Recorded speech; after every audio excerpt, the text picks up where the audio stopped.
Hey everybody, it's Monday. My name is JJ. It's November 23rd, 2020. I hope everyone's doing well. Let's get into some very important news in my opinion.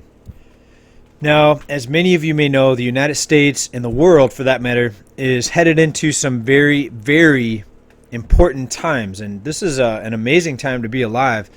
And it's also concerning, and I think we all need to use a lot of caution here on what direction that we need to be looking into. Keep your eyes peeled, I mean, all around for safety reasons, but financially, economically, how do we position ourselves? A lot of different things are on the table right now. Everything from a reset, global financial reset, which is going to usher in a digital dollar, and we're going to see a more global type of control come over the United States. And at this point, people are very uncertain. There's a lot of unknowns, uncertainty out there. As of right now, we don't know exactly who's going to be sitting in the big chair, what their policies are going to be, what their positions are going to be, right? Higher taxes, lower taxes. But one thing that we do know, we're in for some very big changes, no matter what direction it takes, and no matter who ends up sitting in the big chair, if you know what I mean. Will we get more pumping, more blowing of financial bubbles, or will we see a pullback to a more restrictive monetary system where money cannot be lent out as easily?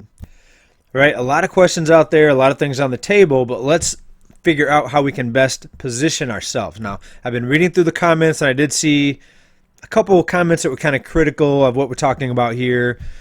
I don't have it in front of me, but one of the comments said something similar to the following: how dare you talk about how to profit during these times when so many people are in financial despair? So that commenter, that viewer of this channel, was criticizing, myself for talking about how to survive this, how to prepare to survive, not just to make money, but just to have enough money to keep a roof over your head and keep a decent standard of living, not necessarily to get rich, but just how to survive. And unfortunately, survival is money. You have to have money to survive. So of course, we're going to talk about how to invest, what to position ourselves in for inflation, deflation.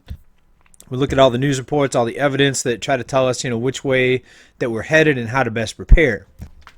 Now, unfortunately, there's millions of people out there that are going to be unprepared, and they're going to be suffering. I hate to say it, but it's going to be true. There's going to be a lot more people homeless, a lot of people that have no idea how the system operates and what's ahead of us, no idea how to prepare to avoid this pain. We cannot save everybody, right?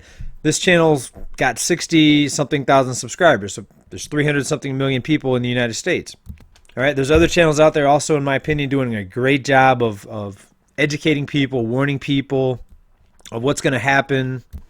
And even if you took all the channels that are really putting out there the real news and the real economic situation, it's still only going to be a few million subscribers likely to those channels. All right, so we're doing our part here, and all we can do is try to prepare for ourselves. We can't save the world. We can't save all the people that are willingly have their head buried in the sand or have their head in the clouds, so to speak.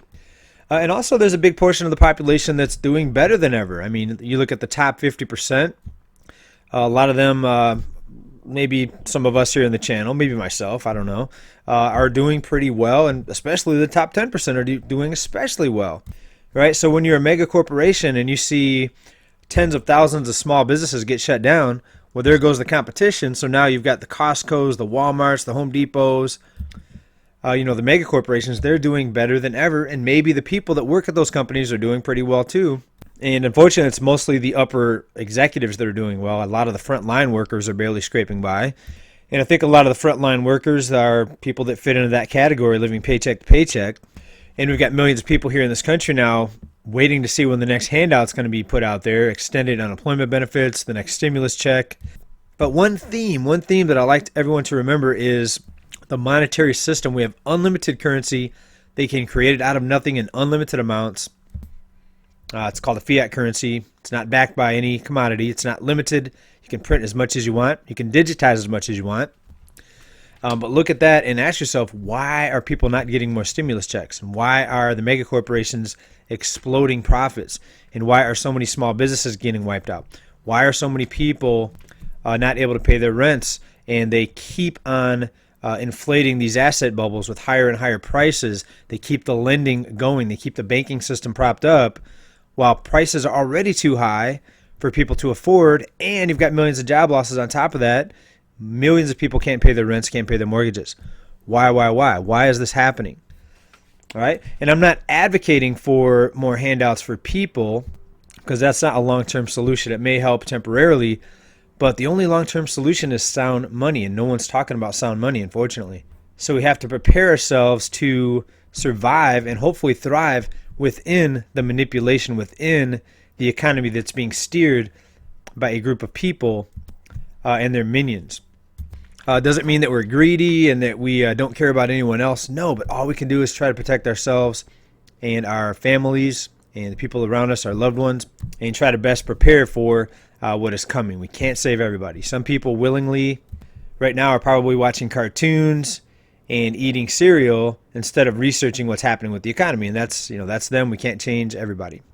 Okay, but recent article right here, the poverty rate has spiked, and it took a big jump when $600 stimulus payments expired.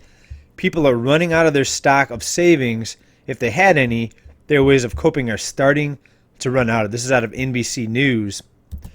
The U.S. poverty rate rose by nearly 2% over the summer, with about 7 million more Americans falling below the poverty line. Just over the summer, 7 million Americans falling below the poverty line. And again, we have to go back and say, even before this economic slowdown or this shutdown recession, people were already, for the most part, living paycheck to paycheck, barely scraping by because of the outrageous cost of living. And we know that wages have not kept up at all with the cost of living and the rising prices. Okay, so if we're supposed to believe what they're telling us, the unemployment rate is continuing to decline, but yet poverty is still increasing. Right? So one, we know that the unemployment numbers are flawed. It's a cherry-picked statistic. Millions of people that are actually unemployed are not counted in the statistic, because after a certain amount of time, you're no longer counted in that statistic. But two, even the jobs that we have are not very high-paying jobs. Manufacturing's been obliterated. We're largely now a service sector economy. About 70% of the jobs that we have are service sector jobs.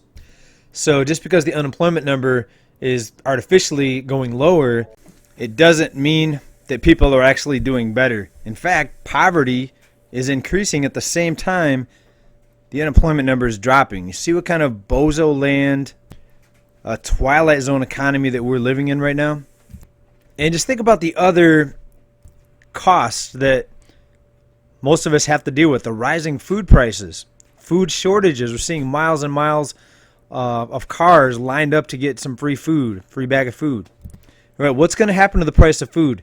Look at all the farmers that lost their land, lost their farms through bad weather, severe weather patterns, and also just bankruptcy. Thousands and thousands of farmers, especially in the Midwest, wiped out.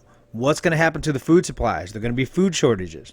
All right, the cost of food is likely going to go up. Less farmers, less people growing food. All right, let's talk about small businesses. We know that thousands, tens of thousands of small businesses got wiped out during the shutdown. Recent article here, Yahoo Finance, struggling retailers rack up $52 billion in missed rent.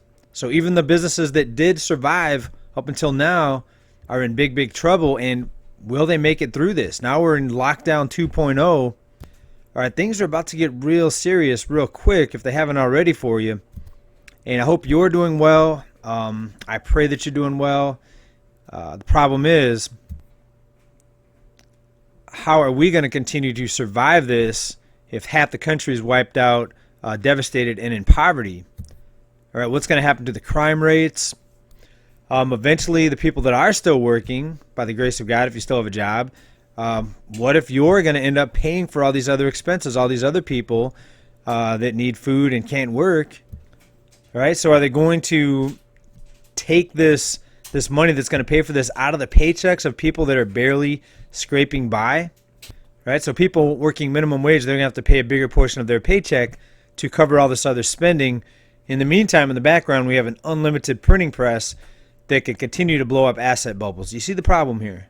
You see the problem? I think most of you do. Spread the word. Let people know what a scam economic system this is. But how do we prepare? No, I didn't forget. And I've said it before. I'm going to say it again. This is the theme of the channel. Ride the bull, prepare for the bear. What does ride the bull mean? Well, if they're blowing up asset bubbles, maybe you should be in something that's going to go up. Look at cryptos. They've skyrocketed. You could have made a 500% gain just on Bitcoin alone just in the past few years. Precious metals. I mean, silver went from what, $15 to $29. It dropped back down to 24 or so where we're at now. You think maybe with all the inflation and money printing that metals might continue to go up? Maybe. So ride the bull. What if we don't get inflation? What if we get deflation? What if they pull back on the stimulus and the money printing and the lending?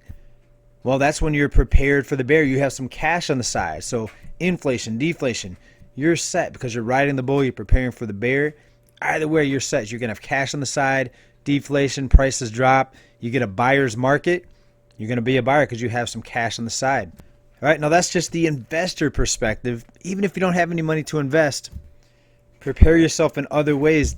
Your physical health, that's huge. If you don't have physical health, money means nothing. Money means nothing. If you're laying in bed, can't get out of bed, can't get off the couch, money means nothing. So even if you're broke, focus on yourself. Hopefully you're not homeless. Hopefully you have a place to work out. If you don't have a place to work out, focus on eating right. But it's going to be tough because food prices, again, are exploding, and healthy food's even more difficult to find a good price on, with all the farmers that are also having a hard time under this rising cost of living that the money masters are manipulating us in here. Let people know they need to prepare. And what can we do? We can at least wake people up and let them know what's happening with this system, with this false, fake, phony economy. Spread the word. Maybe share these videos. Maybe just tell people in your own way, in your own words, you know, what we talk about here. But either way, thanks for watching, everybody. Appreciate your support. Hope you stay well. See you next time. Bye now.